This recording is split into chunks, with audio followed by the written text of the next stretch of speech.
Bom dia, pessoal. Bom dia a todos aí. Bom dia, pessoal, aqui de dentro da escola, aqui do Colégio La Salle São Paulo. Bom dia aí, convidados da internet que não começou ainda. Deixa eu iniciar aqui o streaming. Muita calma, muita calma. Aí eu vou fazer de novo, tá, gente? Para ficar bonitinho na gravação. Bom dia, pessoal. Sejam todos bem-vindos aqui, o pessoal do colégio e os convidados aí da internet. O meu nome é Joyce, eu sou coordenadora do La Salle São Paulo, coordenadora do ensino médio, né? E as atividades de hoje e de amanhã são atividades de finalização do nosso primeiro webinário, né? O que é esse webinário? Nosso webinário é como se fosse um congresso interno aí, para os nossos alunos apresentarem aí as suas pesquisas, né?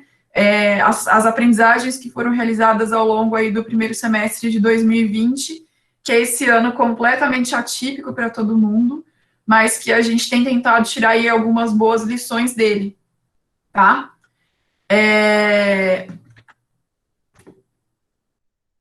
Então, aqui eu deixei para vocês, e também nas divulgações aí que foram feitas na internet, o meu e-mail, né, joyce.constantine@professorlassalle.com.br.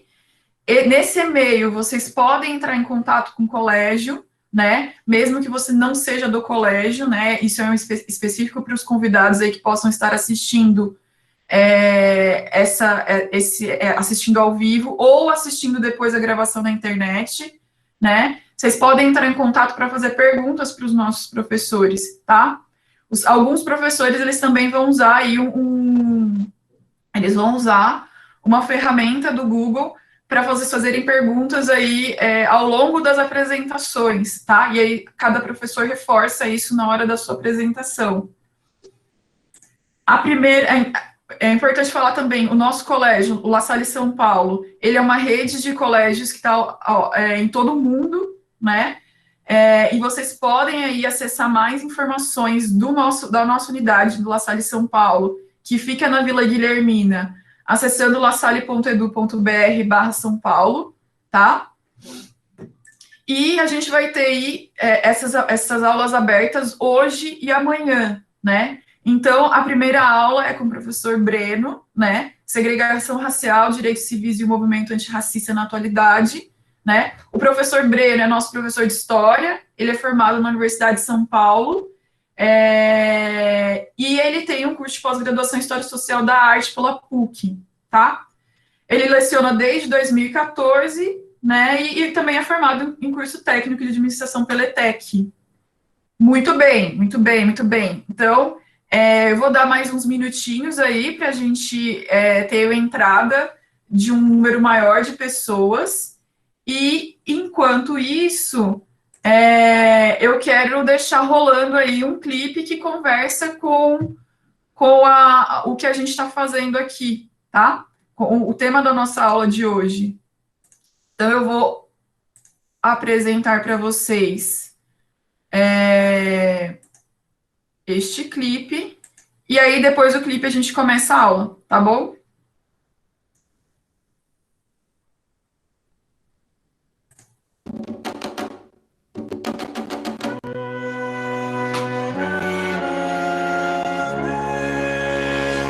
Mil nações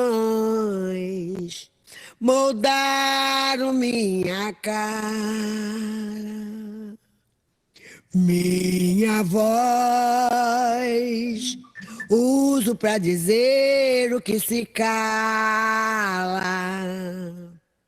O meu país é meu lugar de fala.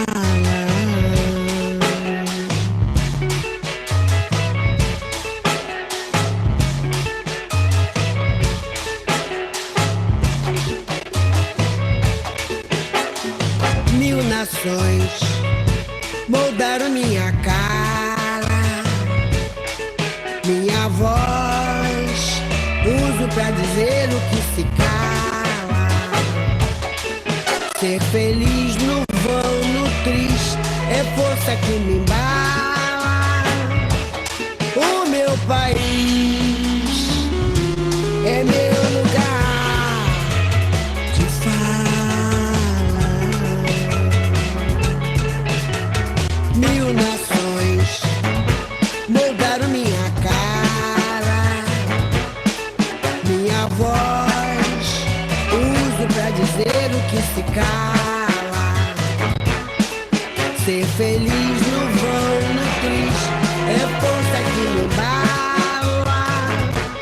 O meu país é meu lugar de fala. Pra que separar? Pra que desunir? Por que só gritar? Por que nunca ouvir? Pra que enganar? Pra que reprimir? Por que humilhar? E tanto mentir? Pra que negar? Que o ódio é que te abala. O meu país é meu lugar de fala. O meu país,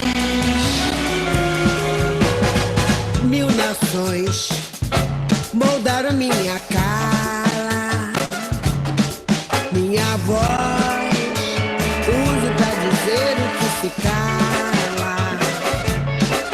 Ser feliz no vão, no triste, é força que me embala. O meu país é meu lugar de fala. Pra que explorar? Pra que destruir? Por que obrigar? Por que coagir? Pra que abusar? Pra que iludir e violentar? Pra nos oprimir? Pra que sujar o chão da própria sala? Nosso país, nosso lugar de fala. O meu país é meu lugar de fala. Nosso país, nosso lugar de fala. Nosso país,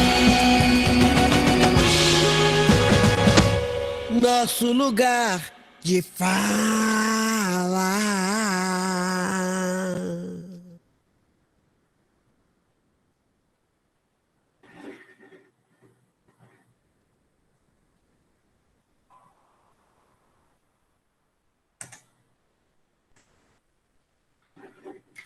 Tudo bem, tá aí passada a mensagem para vocês, né? Começando com Elza Soares, sem defeitos, rainha sem defeitos, fada sensata, tá? E agora é com você, Breno. Falou, Joyce, obrigado. Bom dia a todos, gente. Acho que eu nunca dei aula para uma quantidade tão grande, espero que aumente mais, né, claro. É muito prazeroso estar aqui representando o Colégio La Salle, nessa empreitada tão diferente e tão bacana, que espero que seja muito útil para todos nós, né? Muito proveitoso. Eu vou começar compartilhando a tela aqui com vocês. Eu coloquei agora mesmo no chat, pessoal, o link onde vocês podem fazer as perguntas, tá? Durante a apresentação, vocês podem mandar as perguntas nesse link que eu coloquei, para a gente poder interagir aí no final. A Joyce vai fazer, inclusive, né, esse papel aí para passar as perguntas para mim. Turma, o meu assunto, então, trata-se da segregação racial, direitos civis e o movimento antirracista na atualidade. E por que eu escolhi esse tema, né? Nós sabemos que isso veio agora com muita força na mídia, nas redes sociais, por conta da morte de um americano, George Floyd, que foi de uma forma totalmente estúpida, né, por parte da polícia. E isso voltou à tona com muita força, essa discussão a respeito das vidas negras, como elas são tratadas nos Estados Unidos, mas isso acabou se expandindo para o mundo todo, assim como o Brasil, nós tivemos algumas manifestações a respeito. Tá? Eu tomei como ponto de partida, pessoal, a Guerra Civil Americana, e vou explicar o porquê. Antes, eu queria só colocar para vocês refletirem um pouco a respeito dessa frase. Marvin Rees é o prefeito de uma cidade inglesa, né, de Bristol, e na cidade de Bristol havia a estátua de um mercador de escravos chamado Edward Colston. E parte da população, né, dos manifestantes, arrancaram essa estátua e jogaram no rio Avon, em repúdio a ter uma representação de um mercador de escravos, né, com uma homenagem em praça pública. E o prefeito, ele disse o seguinte: não posso negar, como filho de um migrante jamaicano, que a presença da estátua de um comerciante de escravos no meio da cidade era uma afronta pessoal para mim e pessoas como eu. No início da fala, que eu não coloquei aqui, ele cita que tem a questão de um patrimônio público que está sendo depredado, mas ele reforça essa questão, né, que apesar disso, ele como cidadão, ele se incomodava em ter ali uma estátua de um representante de algo tão nefasto quanto a escravidão. Tá? Isso aqui é a cena, foi no dia 7 de junho, eles estão arremessando a estátua no rio. O Edward Colston, ele trouxe da África para o Caribe, que é a região que ele atuava, em torno de 100 mil africanos que foram escravizados. Tá? Por que eu coloquei essa fala aqui? É para a gente refletir um pouco a respeito desses novos tempos que eu espero que, de fato, eles aconteçam, né? Não pare por aqui. A gente entender e valorizar o que é correto e ter conceitos mais firmes e mais sólidos a respeito do nosso passado. Nós vamos percorrer aqui, nesse caminho, pessoal, seguinte percurso. Né? Eu vou falar sobre a Guerra de Secessão Americana, né, a Guerra Civil, e as 3 emendas constitucionais que derivam dela ao final da guerra.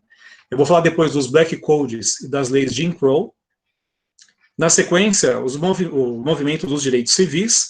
Eu vou me ater às décadas de 1950 até a década de 1970. E vou falar de racismo e antirracismo nas décadas mais recentes, chegando até os dias de hoje. Tá? Só para a gente contextualizar, né, quando a gente fala de segregação racial. A segregação racial, na realidade, é um impedimento com base em conceitos étnicos, né, ou raciais, como a palavra já diz, em que parte da população não tem direito ou acesso a serviços públicos ou a direitos que o Estado oferece. Então, há uma desigualdade. Parte da sociedade ela tem esses privilégios, a outra parte está excluída. A segregação racial trata disso. Ok, gente? Para a gente entender a Guerra Civil Americana, a gente tem que entender primeiro que a colonização dos Estados Unidos ela se baseou em 2 formas distintas. Tá? As colônias do Norte foram voltadas para povoamento e o principal aqui para nossa explicação, a mão de obra livre, assalariada, tá? Ou familiar. Eram pequenas propriedades, então geralmente é a família trabalhando e depois, com o progresso dessas propriedades, eles vão utilizar a mão de obra livre e assalariada. No sul, se deu algo diferente. Por conta do clima, era propício o cultivo do algodão. Então, eles vão trabalhar no sistema de plantation. São as grandes propriedades e eles vão fazer o uso de mão de obra escravizada vindo da África, certo? Essas diferenças na relação com a mão de obra, né, livre no norte, escravizada ao sul, vai causar uma cicatriz nessa formação do que será os Estados Unidos. Aqui a gente está falando nesse mapa do período das 13 colônias, onde ainda não era os Estados Unidos atual, né? Eles ainda eram colônia da Inglaterra, mas existe o processo de independência, as 13 colônias se tornam livres da Inglaterra, porém esta divisão, ela permanece. E aí chegamos na década de 1860. Os Estados Unidos estão se expandindo em direção a oeste, né, desbravando novas terras, e toda vez que se chega em novos locais, há uma discussão. Esses locais, eles serão colonizados baseados na mão de obra escrava ou mão de obra livre. Então, esse sentimento de rivalidade entre estados do norte e estados do sul, eles vão aumentando. Né? Cria-se uma rivalidade entre eles. Até que em 1860, o candidato Abraham Lincoln ele vence a eleição para presidente. Ele representa os estados do norte. O Abraham Lincoln ele já tinha um conceito sobre ele, que ele era um presidente abolicionista, e os estados do sul, então, receosos de que o Abraham Lincoln, de fato, decretasse o fim da escravidão, eles vão declarar a separação dos seus estados em relação aos estados do norte. Então, a Guerra Civil Americana, nós temos aí o que nós chamamos de União, que é o governo, estados do norte, e confederados, os estados se unem no sul e declaram sua independência, a sua separação. Em meio à guerra, não havia terminado ainda, no dia 1º de janeiro de 1863, o Abraham Lincoln ele decreta o ato de emancipação, onde todo escravo dos estados do norte, eles estão livres, né, aquele pouco que ainda existia, alguma região, e os escravos do sul que conseguirem fugir para estados do norte, eles ganham automaticamente a sua liberdade. Isso vai incentivar os escravos a procurar a fuga e se deslocar para o norte do país. Termina a Guerra Civil no ano de 1865, a União, né, que é o governo, vence, e aí são aprovadas 3 emendas que eu vou detalhar na sequência. Tá? Só que o Sul, ele oferece uma reação. Ele vai criar um grupo supremacista, ou seja, é um grupo que vai colocar os brancos como superiores aos negros, mas de uma forma extremamente agressiva, né, de uma forma violenta, que é a Ku Klux Klan. Então, ela é composta por veteranos dessa guerra civil, né, que pertencia ao lado dos confederados, e eles vão usar as táticas mais agressivas possíveis. Linchamento, enforcamento, algo comum que eles fazem é pendurar os corpos dos negros que eles assassinam em árvores, tá, e deixar esses corpos expostos. Às vezes eles colocam fogo nesses corpos, às vezes apenas batem, mesmo com a pessoa já morta, né, mas continua ali uma sessão de espancamento, enfim, são as coisas, é a barbárie, realmente, que está presente na ação deste grupo. Tá? Então essa é a reação do Sul em relação à perda da guerra e essa atitude aí do governo em relação à igualdade racial nos Estados Unidos. Essas aqui são as 3 emendas, né, que eu citei agora há pouco. 13ª emenda, ela fala que todos os negros na América estão livres. Então agora, todos, norte e sul, são livres. Tá? Não existe mais distinção. 14ª emenda surge 3 anos depois. Ela diz que todos os cidadãos do país têm direitos e deveres iguais. Então, perante a lei, não há distinção por raça, por cor, por credo. Todos são iguais. 2 anos depois, 15ª emenda, todos os cidadãos têm direito ao voto, independente da raça, cor ou condição social. Só que aí excluindo indígenas e mulheres. Tá? Essa é uma questão que fica para depois. As mulheres, por exemplo, só vão conseguir direito ao voto nos Estados Unidos em 1919. Então é uma luta que ainda vai levar um tempo para ter frutos aí, no caso da mulher. Pois bem, antes da gente dar prosseguimento, eu coloquei uma questão aqui de vestibular para a gente ter uma ideia de como essas questões que eu falei, elas entram aí no vestibular da vida. Né? Eu selecionei primeiro uma questão aqui da FUVEST, é uma fala do Abraham Lincoln, de 1858. Ele diz: uma casa dividida contra si mesma não subsistirá. Acredito que esse governo, meio escravista e meio livre, não poderá durar para sempre. Não espero que a União se dissolva. Não espero que a casa caia, mas espero que deixe de ser dividida. Ela se transformará só numa coisa ou só na outra. Tá? O que essa fala aqui do Abraham Lincoln diz, então? Né? Olha o ano, foi antes da Guerra Civil Americana, ela começou no ano de 1861, então é a alternativa E, preocupação de Lincoln com uma possível guerra civil, e de fato ela aconteceu, né, como a gente sabe. Então a guerra civil ela acontece, vai levar aí 4 anos para terminar. Eu não vou me ater às questões erradas por uma questão de tempo, tá, pessoal? Se a gente tiver tempo no final, vocês quiserem voltar nas questões para tirar dúvidas, aí nós fazemos isso. Aqui uma segunda questão. Deixa eu só pegar aqui o carregador. Só um minutinho, gente.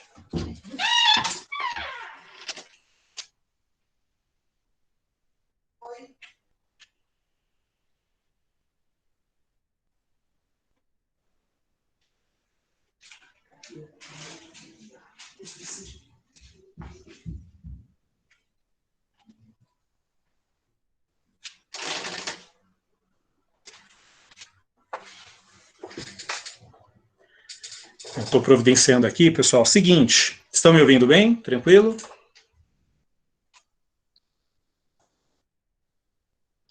Aqui, ó, Unicamp, 1995, é uma questão dissertativa, tá? Ele trata do seguinte, ó, a Guerra de Secessão, de 1861 a 1865, foi motivada, dentre outras coisas, pela questão do regime de trabalho nos Estados Unidos. Caracterize os regimes de trabalho no norte e no sul dos Estados Unidos, à véspera da Guerra de Secessão. O regime de trabalho, aquilo que eu expliquei inicialmente, no norte, mão de obra livre, e no sul, mão de obra escravizada. Tá? B, de que modo o desfecho da Guerra de Secessão influenciou a industrialização daquele país? Com o final da Guerra de Secessão, todos os negros se tornam livres. Tá? Então, para o norte que está industrializado, isso é útil, né?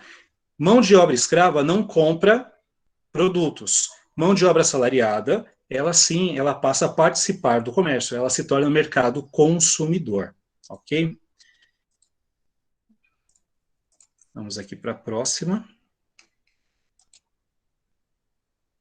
E aí nós chegamos nas leis que vão determinar aí a condução do trato em relação ao africano. Tá? Primeiro, após a guerra, os Black Codes, tá? São leis vigentes no estado do Sul, elas visam manter a supremacia branca. Elas vão ser suprimidas, né, deixam de existir no ano de 1868. Tá? Black Codes são um conjunto de leis extremamente rigorosas a respeito do trato do negro no sul dos Estados Unidos. Tá? Mesmo após a Guerra Civil, existe dizendo, né, que o negro, todos estão livres, mas na prática isso não acontece.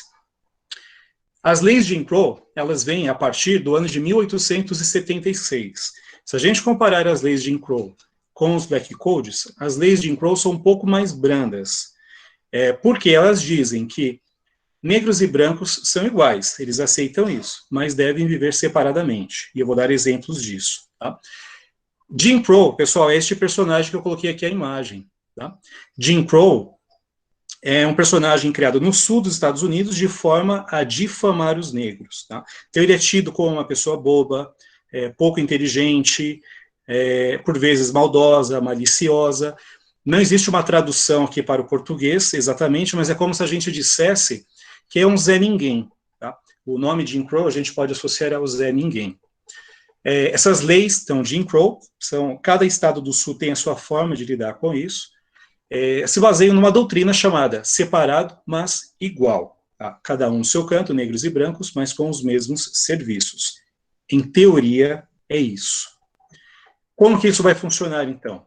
A gente tem aí escolas públicas, né, separadas, transporte público, então nós temos vagões de trens para branco, vagões somente para negros, ônibus também.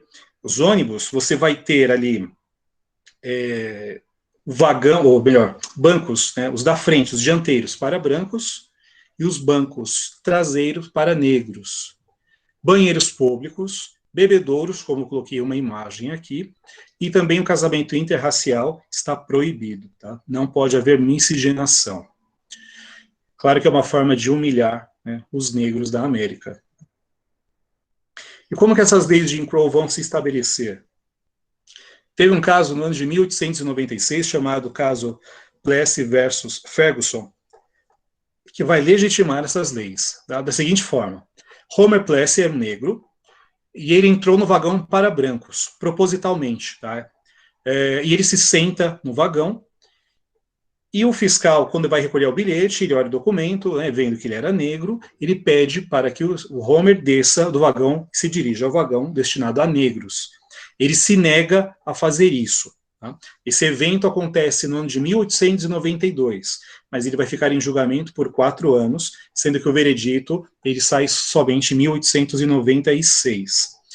Qual foi o veredito neste caso aqui? Né? A argumentação diz que vagões separados para brancos e negros não fere a 14ª emenda. Vamos lembrar, a 14ª emenda dizia o seguinte: todos os cidadãos do país têm direitos e deveres iguais.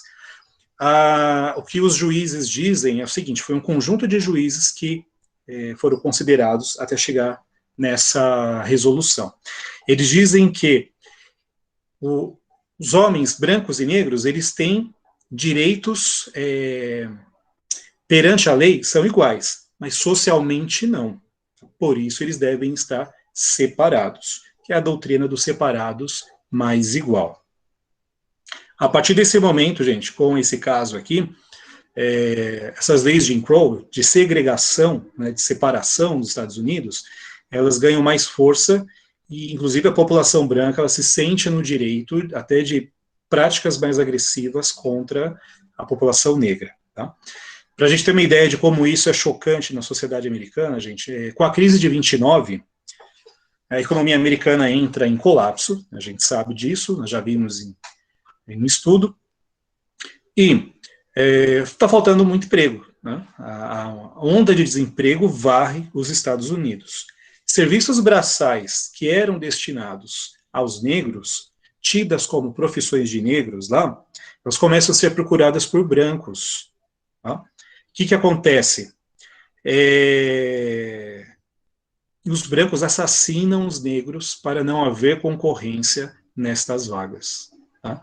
A situação é tão dramática que se recorre ao assassinato e muitas vezes até de forma impune para não haver concorrência para esses empregos. Tá? A situação ela chega ao absurdo, né, até por conta da Ku Klux Klan, que age no Sul de uma forma livre. Membros da polícia, por exemplo, faziam parte da Ku Klux Klan. Então, quando o negro ele sofre uma violência por parte desse grupo, se ele vai recorrer à polícia, muitas vezes, no momento que ele vai no departamento de polícia, ele se depara com um membro. O negro nem sabe disso, mas esse policial, esse chefe da polícia, enfim, ele não vai levar adiante uma investigação por conta de algo que ele participa muitas vezes. Tá? Essa situação, então, que beira o absurdo, né, ela leva até o presidente, no ano de 1947, o Harry Truman, a escrever um relatório de recomendação, né, o nome dele é Para Proteger Esses Direitos, em que ele pede, né, ele aconselha para que a população não linche, não assassine e dê o direito ao voto para os negros. A situação é tão estranha que o presidente precisa escrever no documento, no ano de 1947, pedindo, recomendando para que a população não pratique linchamento e assassinatos. Então, o que a gente pode ver aí, essas 5 primeiras décadas do século XX nos Estados Unidos, ela foi marcada por uma segregação muito forte no sul dos Estados Unidos e uma opressão por parte dos brancos.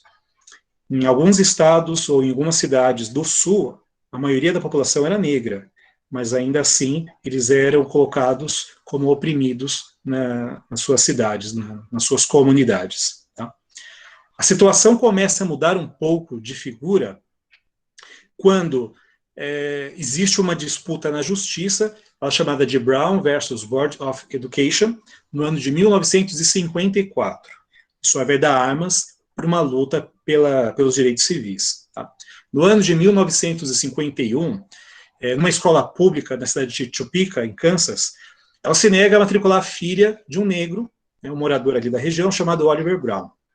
O Oliver Brown, ele tenta matricular sua filha nessa escola, que era para brancos, e a escola se nega e indica um colégio para negros, que era muito mais distante, a filha dele teria que pegar ônibus para se deslocar. Ele entra com um processo na justiça, né? Isso leva alguns anos, né? São 3 anos aí, e inicialmente estava sendo favorável à escola, mantendo a segregação, mas um dos juízes morre, um outro juiz assume durante o processo, e esse juiz ele é a favor do fim da segregação. E os argumentos que ele utiliza convencem outros juízes. Eram 9 juízes no total neste caso. No fim, todos eles decidem pelo fim da segregação racial nas escolas públicas. Tá? Isso veio, então, da Suprema Corte dos Estados Unidos. Quando sai o veredito, no ano de 54, permitindo, então, que negros e brancos estudem, só que tem um detalhe aí, tá, gente? Os juízes dão prazo aí, para as escolas se adaptarem gradualmente. Isso não vai acontecer de um momento para o outro. As escolas vão utilizar o tempo que elas precisarem para que haja essa união aí, determina o fim da segregação. Mas, enfim, com esse processo favorável aos negros, isso cria um estímulo à população e aos ativistas, né, dos direitos civis a lutarem pelo fim da segregação também em outros locais, né, e que as leis de Jim Crow caiam. Essa é a intenção desse movimento pelos direitos civis. Eles vão estimular a desobediência civil. É uma forma não violenta de contestar o sistema.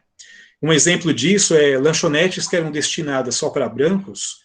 Estudantes, adolescentes negros, eles entram nessas lanchonetes, eles fazem o pedido e se sentam no chão. E resistem, né? Vem lá o funcionário, o dono da lanchonete, enfim, tenta retirar essas pessoas, mas eles não se levantam, eles vão ter que ser arrastados. É uma forma ali de contestar o sistema vigente nos Estados Unidos, né, nos estados do Sul. Tranquilo, turma, por aí?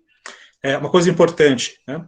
O veredito desse caso, que foi favorável à comunidade negra, dizia o seguinte, que as leis de Jim Crow falam separados, mas igual, e dizem que tem que ser oferecido a mesma qualidade de ensino para brancos e negros. Ok? Na prática, isso não acontecia. Essa imagem mostra isso. Aqui é uma sala de aula de uma escola para negros. Tá? Nem carteira eles possuem. Se a gente olhasse as salas para brancos, elas se assemelham com uma estrutura que nós temos hoje, né, como a gente tem no Colégio La Salle, por exemplo, carteiras, uma estrutura apropriada, lousa. Aqui a gente pode ver que eles estão meio que amontoados, né, não há uma preocupação com o bem-estar, com a qualidade dessas pessoas. Tá?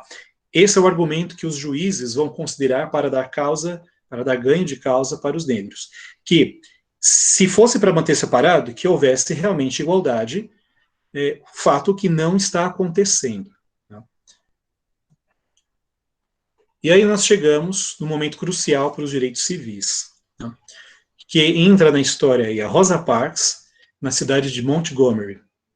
Dia 1º de dezembro de 1955, a Rosa Parks, ela, no final da tarde, ela era costureira, ela ficava de pé o dia inteiro no seu trabalho, ela terminou o expediente, pegou um ônibus, e cansada, ela se sentou no banco, que era um banco para negros, realmente, no ônibus, que é do meio para trás. Só que nos pontos de ônibus seguintes, entraram brancos e ficaram 4 brancos de pé. O motorista, ele para o ônibus, ele vai em cima dos bancos de ônibus onde ela estava sentada, ela e mais 3 homens, né, eram 2 bancos, 2 pessoas em cada, ele alterna uma plaquinha colocando que era branco de negros, ele passa para banco para brancos.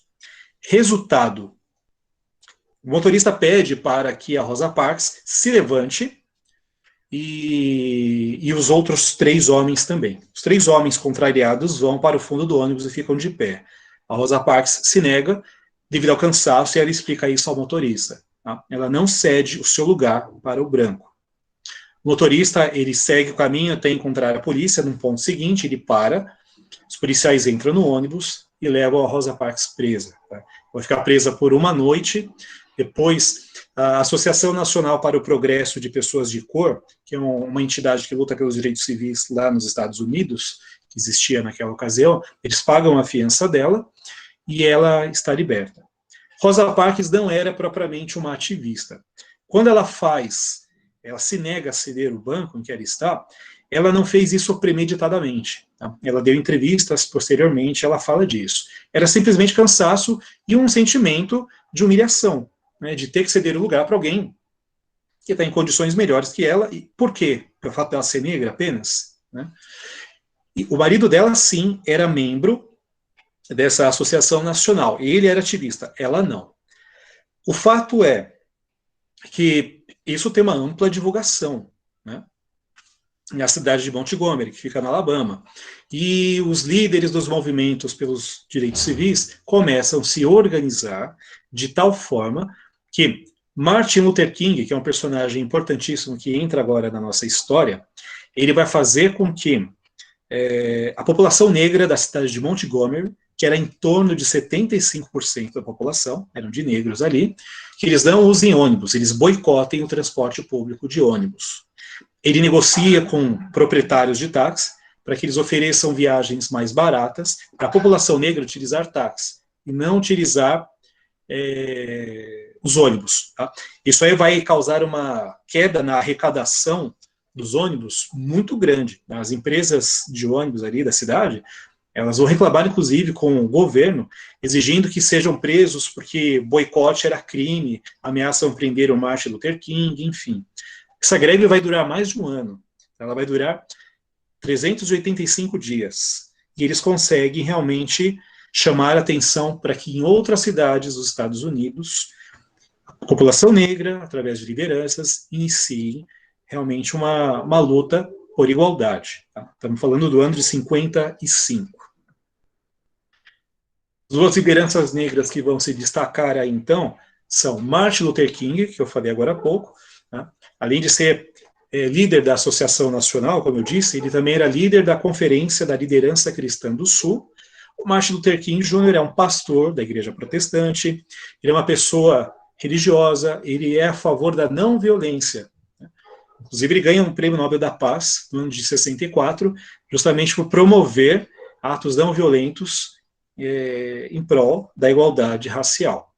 Ele também se utiliza da técnica, né, da tática da desobediência civil, que é algo que foi feita por Mahatma Gandhi na Índia, para que conseguisse a independência da Índia em relação à Inglaterra. Né? O Mahatma Gandhi, ele era a favor da não violência. Ele só dizia que leis que contrariassem o bem-estar da população poderiam ser contrariadas, não deveriam ser aceitas. A mesma coisa faz Martin Luther King na sua cidade, depois isso vai ampliando e ganhando força em outras regiões também. Uma outra liderança muito importante desse movimento negro nos Estados Unidos é o Malcolm X, só que ele tem um viés de luta bem diferente. Tá? O Malcolm X, ele vai se converter ao islamismo, já adulto, ele muda até o nome dele, inclusive, em certa ocasião. Ele vai ser o fundador da Organização da Unidade Afro-Americana, né? Ele tenta unir todos os afrodescendentes da América em torno dessa luta, mas ele utiliza da violência como forma de autodefesa pelos ataques que os negros sofrem. Isso é uma diferença crucial na abordagem do movimento. Tá? Martin Luther King, não violência; Malcolm X, violência como forma de autodefesa. Por fim, ambos são assassinados. Tá? Malcolm X foi assassinado em 1965, ele era membro da Nação do Islã, ele sai dessa organização, né? E 3 pessoas dessa organização, Nação do Islã, assassinam ele quando ele proferia um discurso, no ano de 65. Em 68, o Martin Luther King é assassinado por um branco. Existe uma suspeita de que o governo americano estivesse por trás disso, através do FBI, né? Esse homem teria sido enviado lá para cometer o assassinato, mas nada se provou até hoje. Trata-se, por enquanto, ao menos, de uma especulação. Tá? Apesar da morte desses 2 líderes, eles se tornam referência na luta. O Martin Luther King, por exemplo, tem um feriado com o seu nome no início do ano, se não me engano, em janeiro. Escolas, estradas, praças, ruas levam o seu nome nos Estados Unidos. Tá? Ele se torna um marco dessa luta pela igualdade. Inclusive, no ano de 63, em agosto, ele profere na cidade de Washington, né, a capital americana, um discurso, né, Eu Tenho um Sonho, que é marcante, ele é facilmente encontrado no YouTube, né, os vídeos, onde ele fala do sonho dele, a esperança de uma igualdade racial que ele quer que os filhos dele e as gerações seguintes usufruam na América. Okay? Questão de desobediência civil que a gente encontra aí, vestibulares. Essa questão da FUVEST, de 2001, fala o seguinte: Gandhi conseguiu mobilizar milhões de indianos na luta para tornar o país independente da dominação britânica, recorrendo ao, correto, letra B, nacionalismo, né, criar um sentimento de unidade entre os indianos, a modernização social e a ação coletiva não violenta. É sempre necessário associar Mahatma Gandhi a não violência. Tá? por que essa questão está aqui se eu falo de Gandhi? Porque Gandhi tem essa ligação com Martin Luther King, ambos têm a mesma ideologia, e ambos foram assassinados, né? Infelizmente. Essa questão já mais recente, o Enem 2012, nós nos recusamos a acreditar que o Banco da Justiça é falível. Nós nos recusamos a acreditar que há capitais insuficientes de oportunidade nesta nação. Assim, nós viemos trocar este cheque, um cheque que nos dará o direito de reclamar as riquezas de liberdade e a segurança da justiça. Isso aqui faz parte do que o Martin Luther King proferiu lá em Washington, no dia 28 de agosto de 63, esse discurso intitulado Eu Tenho um Sonho, né? É um trecho dele, e aí vem a pergunta: o cenário vivenciado pela população negra no sul dos Estados Unidos nos anos 1950 conduziu à mobilização social. Nessa época surgiram reivindicações que tinham como expoente Martin Luther King e objetivavam, a letra A conquista de direitos civis para a população negra. Pessoal, o discurso é de 63. As leis que vão acabar com a segregação, elas vão ter início no ano seguinte apenas, em 64, graças à mobilização da sociedade, né, da comunidade negra, encabeçada aí por Martin Luther King e pelo Malcolm X, cada um à sua forma. Os dois, inclusive, eles se respeitavam muito, tá? O Martin Luther King e o Malcolm X chegaram a se encontrar. Eles criticavam a metodologia ali que cada um utilizou para abordar o tema, mas eles se respeitavam e sabiam da importância que cada um tinha. Chegamos, então, aos atos dos direitos civis. É o momento em que o presidente americano assina a primeira lei, datada de 2 de julho de 1964, ele sanciona a lei que proíbe a discriminação no espaço público dos estados e reforça o direito ao voto. Turma, não quer dizer que uma lei que seja sancionada garantindo igualdade, ela será respeitada na prática. Tá? A gente sabe hoje, e isso aqui a gente vê Brasil, assim como Estados Unidos ainda acontece, claro, um tratamento diferenciado por questão de cor de pele. Né? Então a gente sabe que leis, elas servem no papel, mas não necessariamente na prática elas são exercidas, infelizmente. Mas, de qualquer forma, é um avanço aqui na sociedade americana. Um complemento desta lei, tão importante quanto, ela é assinada, ela é sancionada em 11 de abril de 1968, ele estabelece oportunidades iguais na compra de imóveis, sem distinção de raça, credo, origem nacional ou social. Para a gente ter uma ideia, né?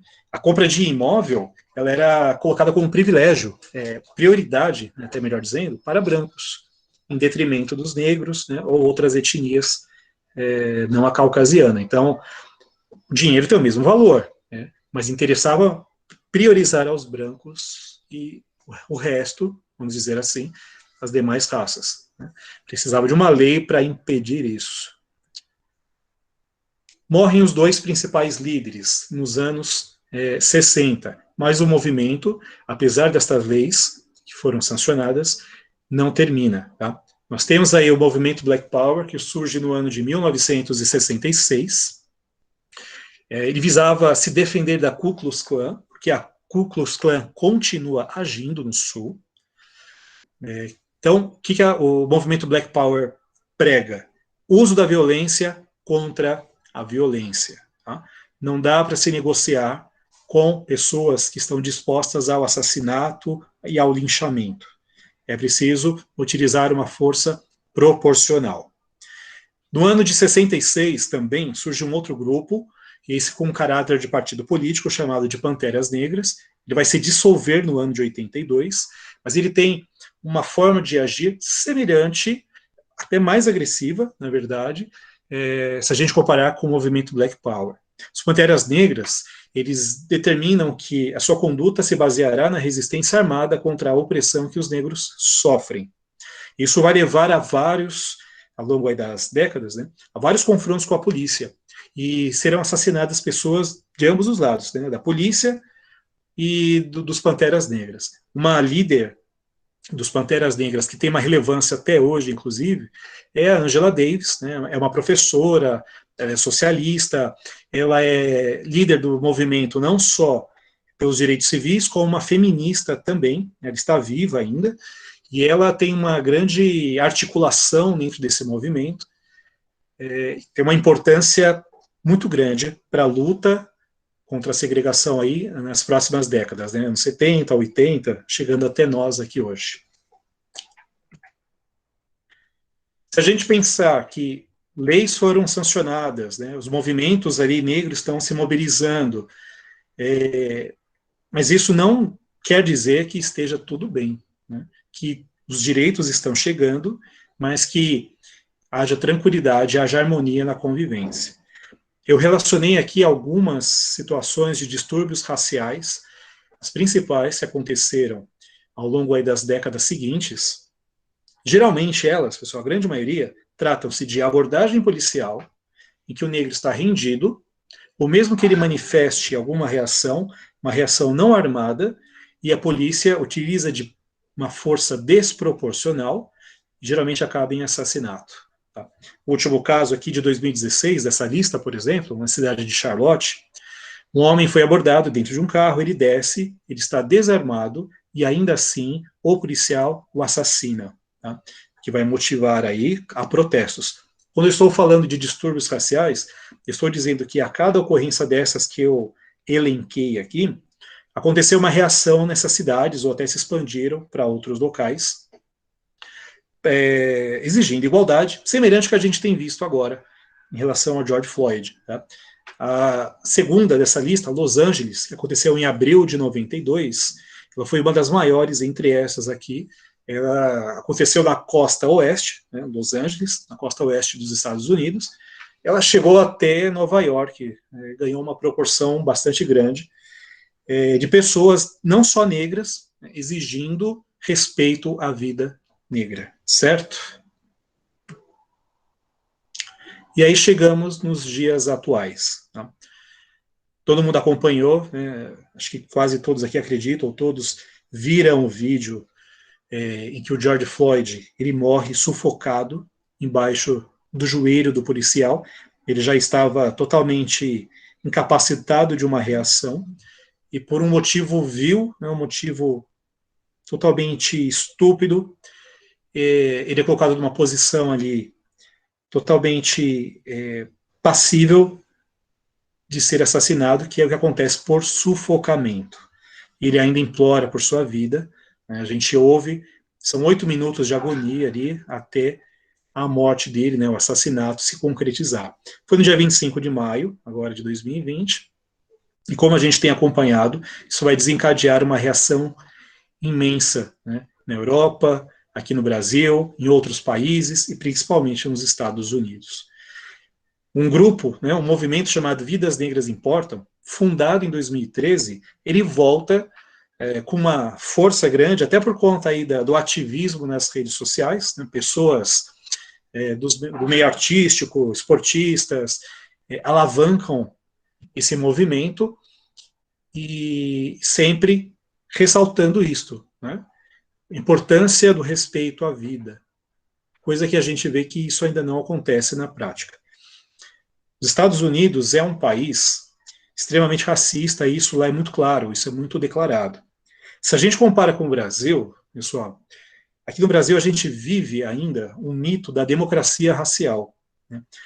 O mito da democracia racial é um conceito que teve início no final do século XIX, ele entra no século XX, e quando o historiador e sociólogo Gilberto Freire escreve um livro chamado Casa Grande e Senzala, a forma com que ele escreve, ele apoia, de uma certa forma, né, essa ideia da democracia racial. E o que é essa democracia racial? Nada mais é de que aqui no Brasil não há racismo. Né? As raças diferentes, né, o indígena, o afrodescendente e o branco convivem em harmonia, não havendo discriminação, não havendo racismo.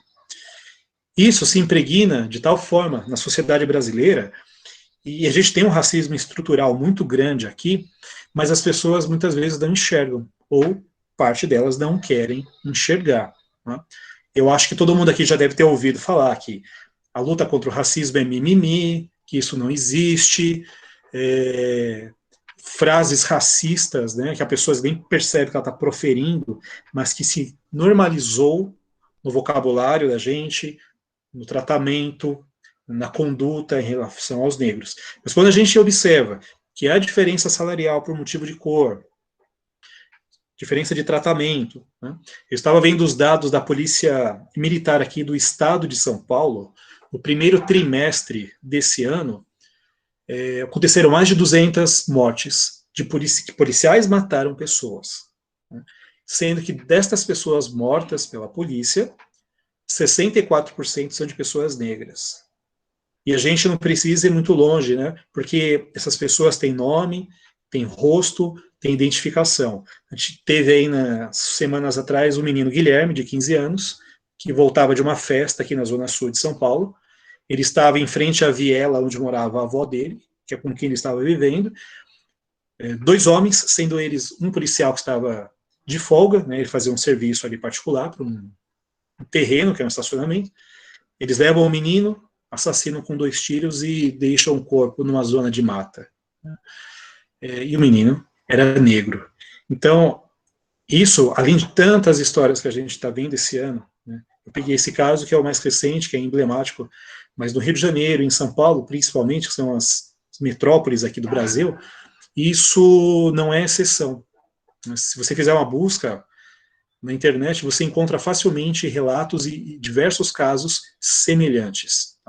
A gente teve recentemente o caso de um garoto que foi esperar o pedido do iFood, e ele sai, ele vai até a calçada, passa uma viatura da polícia e assassina o menino também. Sumiram com o corpo dele e encontraram depois, né, o corpo baleado. São coisas inexplicáveis, porque em ambos os casos, o Guilherme e esse rapaz que eu comentei agora, eles não tinham passagem pela polícia. E ainda que tivessem, claro, nada, absolutamente nada, justifica o extermínio dessa forma, né, que é chocante. Todo esse movimento, ele está desencadeando uma releitura aí de estátuas, obras, até no cinema, eu vou falar disso também, que remete à superioridade branca, né?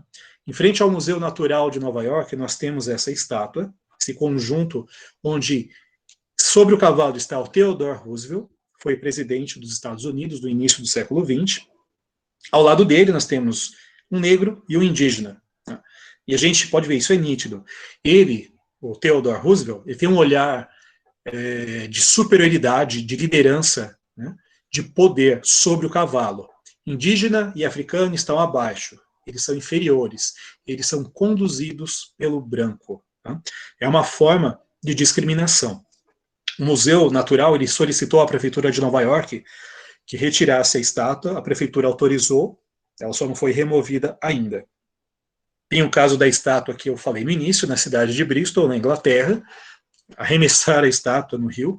Essa estátua foi resgatada, provavelmente ela vai ficar em um museu, mas um local fechado, onde então não haverá em praça pública ali uma glorificação de um comerciante de escravos, né? Então, no meio historiográfico, né, os historiadores estão debatendo essa questão sobre devemos retirar isso que remete aos inimigos, né, da igualdade racial, ou devemos manter essas estátuas, essas obras, justamente porque nos faz um alerta sobre as desigualdades que nós tivemos no passado. Então, não há um consenso entre os historiadores, tá? Existem historiadores que são a favor da manutenção dessas estátuas para lembrar dos problemas, e outros que são a favor da remoção, porque não cabe mais homenagear ou ostentar obras desse porte. Se a gente pensar aqui no Brasil, especificamente falando de São Paulo, nós temos também o bandeirante como um mito, né? Os bandeirantes, eles foram homens que se lançavam na selva, né, em direção aí onde hoje é Minas Gerais, centro-oeste do Brasil, alguns até para o sul, em direção ao Paraná, em busca de indígenas para torná-los escravos, e de minerais e metais preciosos também.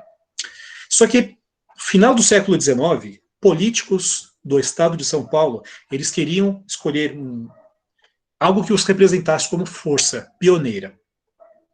Por quê? São Paulo já era líder na economia com o café. Os cafeicultores lideravam a economia do Brasil, mas eles queriam símbolos para mostrar o poder também na política. Escolheram os bandeirantes, criaram um mito em torno deles, né? E isso vai entrar no século XX.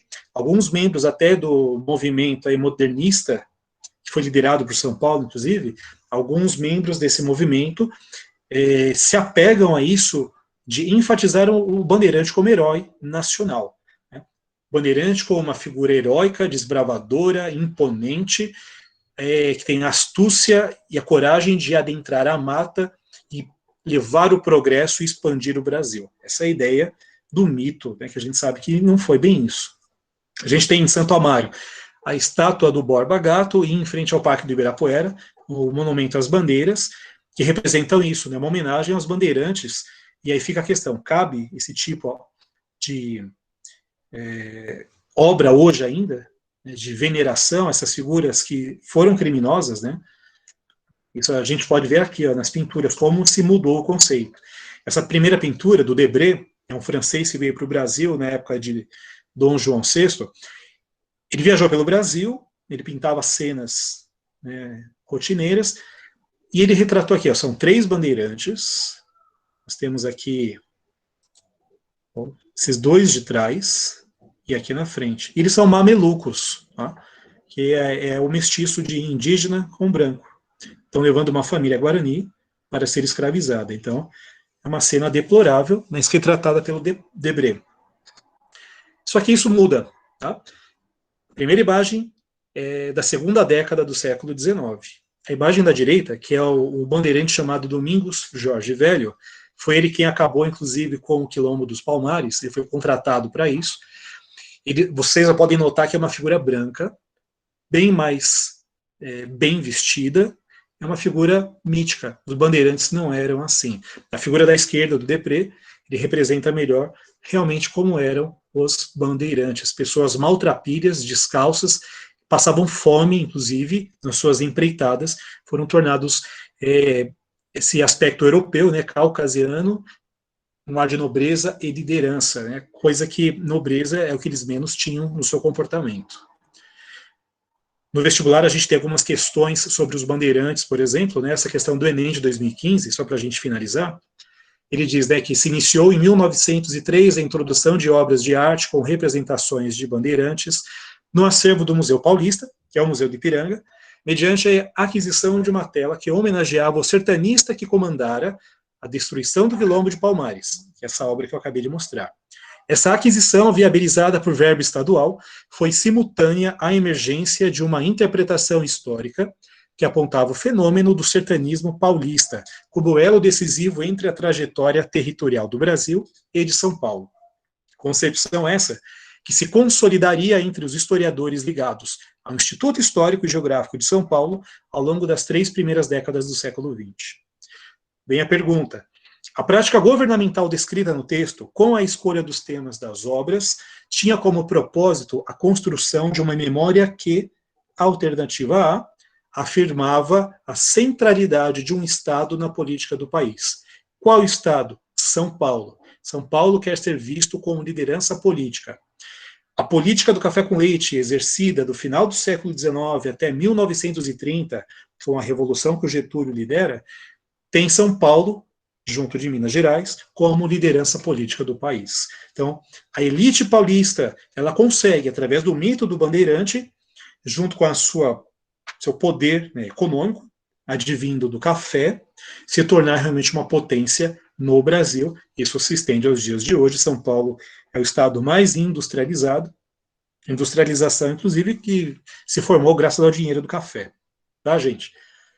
É isso que eu tinha para falar, né? Só para a gente, então, fechar esse conteúdo. Com a morte do George Floyd, nós tivemos aí a frase que ele diz enquanto ele está sendo assassinado, I can breathe, né? Eu não consigo respirar, é a tradução. Isso virou uma frase utilizada aí no movimento, que tem tudo a ver com uma canção do Chico Buarque do ano de 71. A música se chama Deus lhe pague. Um dos versos da letra diz: por me deixar respirar, por me deixar existir, Deus lhe pague. É uma forma irônica que o Chico Buarque trata do tema nessa canção toda, onde ele diz que o oprimido, ele agradece ao opressor por ainda estar vivo e ter o mínimo, né? Respirar e existir é o mínimo. E é isso, na verdade, que o George Floyd fez no dia, né? Ele implorou para viver. E a gente sabe o fim que nós tivemos ali. Tá bom, turma? É isso, eu vou parar por aqui, devido ao tempo. É essa a conclusão que eu queria que vocês pensassem a respeito do tema, gente. Obrigado pela atenção, galerinha.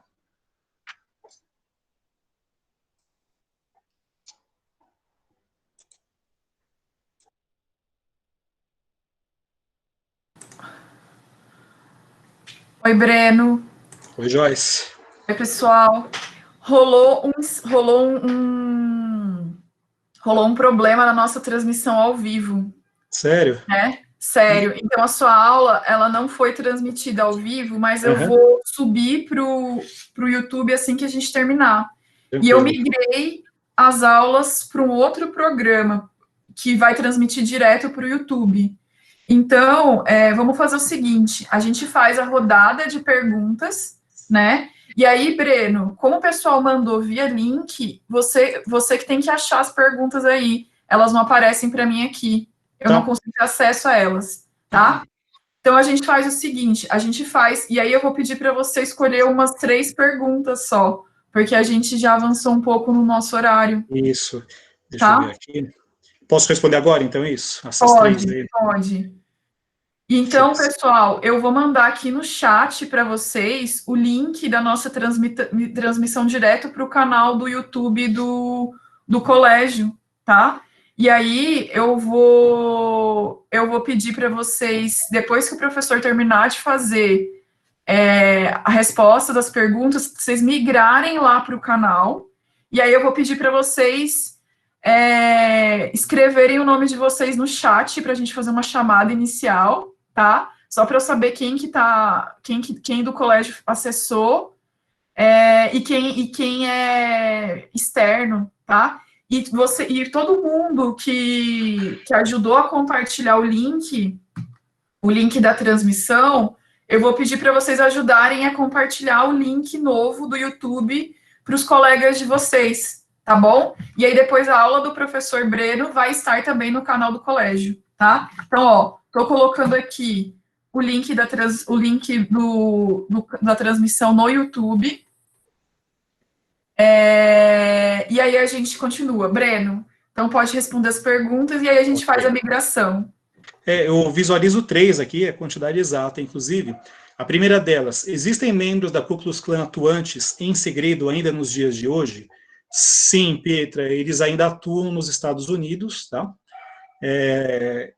Em alguns casos nem tão clandestinamente assim, né?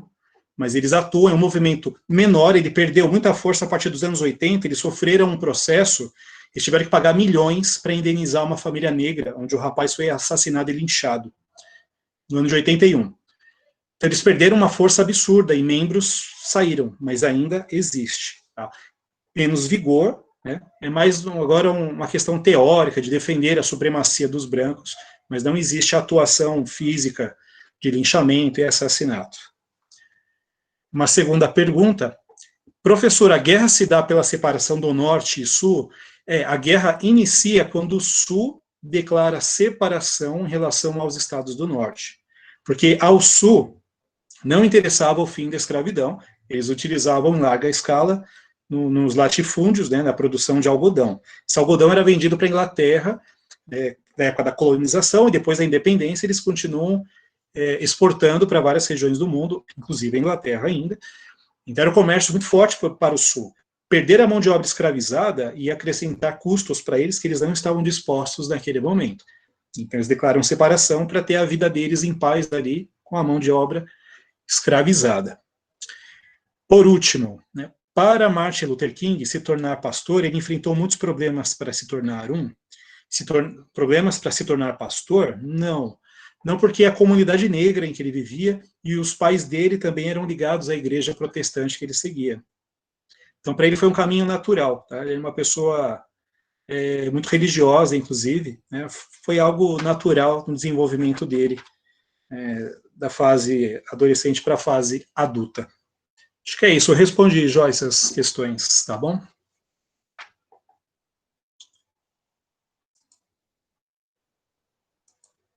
Tranquilo, gente? Obrigado, tá, pela atenção de vocês, pelas perguntas.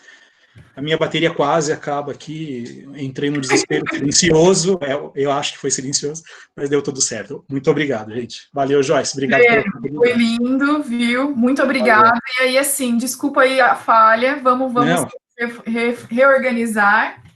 E, gente, então eu vou aguardar vocês lá no YouTube, tá bom? Ajuda a compartilhar nas redes de vocês, tá? A aula, então amanhã também vai ser no canal do YouTube. Eu vou reformular isso aí nas nossas redes sociais, tá? Beatriz, a gente teve um problema na transmissão ao vivo do